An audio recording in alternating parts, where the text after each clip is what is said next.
those guys were willing to lay their life down for me, and likewise do the same for them. Guys that you never knew in a short period of time, in just a few months, they were willing to lay their life down for you, and they had your back when you was in harm's way.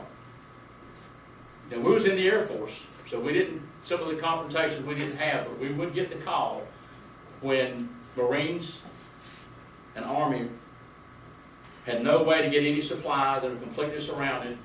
They needed someone to fly in at treetop level and push out ammunition, food, and other supplies.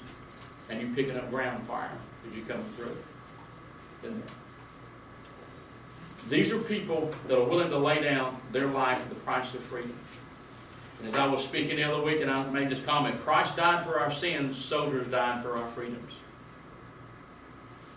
As I said, my objective as you leave here today is I want you to understand this guy did it, so I guess I can do it too. Okay? I want you to understand that. When I was a senior in high school, graduated from high school in '67, a friend of mine, his parents worked in the mill. He said, I want to write an op-ed, and I want your input on it, about we can be drafted and die for our country. We can become married and have children, but we can't vote. And I said, yeah, we need to. So we had an op-ed in the paper, and we got a lot of people, oh, that was great, that was great. I had been deployed twice, returned home safely twice, and was not able to vote in an election until 1972. The 26th Amendment, which was ratified July the 1st, 1971, give the rights to an 18-year-old to be able to vote. The average age of the Vietnam veteran that died was age 19. 19, the average age. Now carry this with me wherever I go. My hand copy, Constitution, as well as, which has all of our amendments to it. And I was telling you, we're getting very high tech now. We all are social. Now I don't tweet every day, but I do tweet. I'm approaching about 2,000 tweets because I've been doing it a good while. Isn't that? So, but anyway, I look at it as complicated as we are in this social network we have and everything. We're actually getting back to this very simple document. And you know what? One of my reasons for being successful in business, the KISS principle. Anybody know what the KISS principle is? Know what it is? No, I mean, keep it short and simple. Another is keep it short and stupid.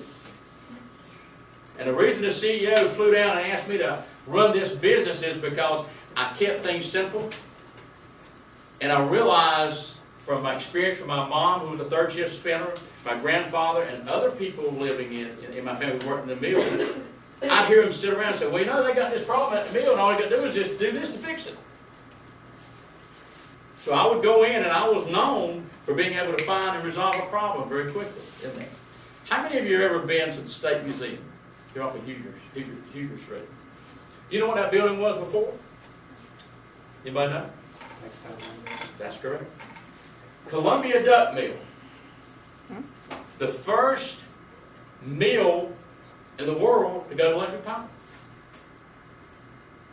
But it was bought by a company called Mount Vernon Mills out of Baltimore, Maryland, who in 1971 moved from Baltimore to Greenville, the corporate office. Its corporate office now is in Malden, which I spent 10 years with. I got the call in 1977 and said, if we can't turn that location around, we're going to close it and be 1,600 people out of jobs. From 1977 to after 1980, I would leave on Wednesdays and drive there and spend those 2 days, Thursday and Friday. Drive back late Friday night, leave at 5, 6 o'clock, and then Saturday and Sunday do my other job, trying to salvage those 1,600 jobs. And one of the things I did was set people down. Okay, this is the problem, and I use what can we fix it? How can we fix it? So I went to the root of those causes in here. So I kept it short and simple, and that was one of the reasons that I was tapped to run this business. We grew the business, it was successful, and we went from about having 15% of the market to 40% of the market.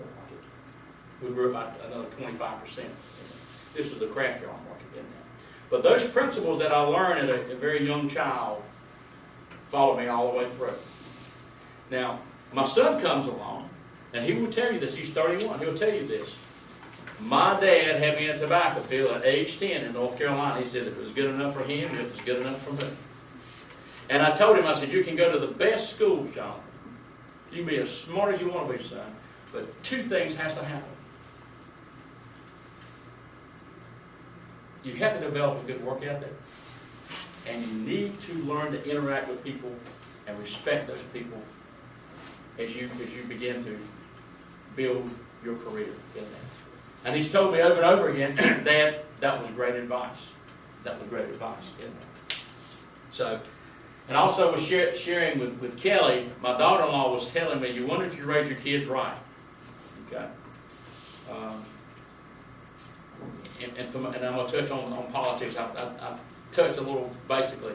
Someone asked me, I was in Clarendon County last week, how long have you been in politics? And they said, I started chuckling. I said, you've been in that long? I said, well, you need to understand. In 71, we was able to, 18-year-olds were able to vote. And of course, obviously I was past 18 in that. But 1972, I worked in the campaign of Jim Holshouser, who was the first Republican governor elected since Reconstruction. Now, in South Carolina, y'all had a similar situation. Do y'all know who the first Republican governor elected was? I guess it'd be okay if I get a little historical and partisan in that. Do anybody know who the first Republican governor elected in the state of South Carolina? James B. Edwards. Called him Jim Edwards. Okay. The first, he was elected in 74, took off in 75. So there's some similarity there. Now, his campaign manager was a guy by the name of D.I. Ross. D.I. Ross from Barnwell County. They were talking about Barnwell County chairman. Do y'all also know anything else about Barnwell County? You ever heard of the Barnwell Ring? From the 1930s to the 1970s, there was two people that controlled the politics in this state. Saul Block and Edgar Brown. You ever heard of the Saul Block building and the Edgar Brown building in Columbia? They got buildings named after them. So we moved from being a Democratic-controlled state now to having more Republicans in office in that.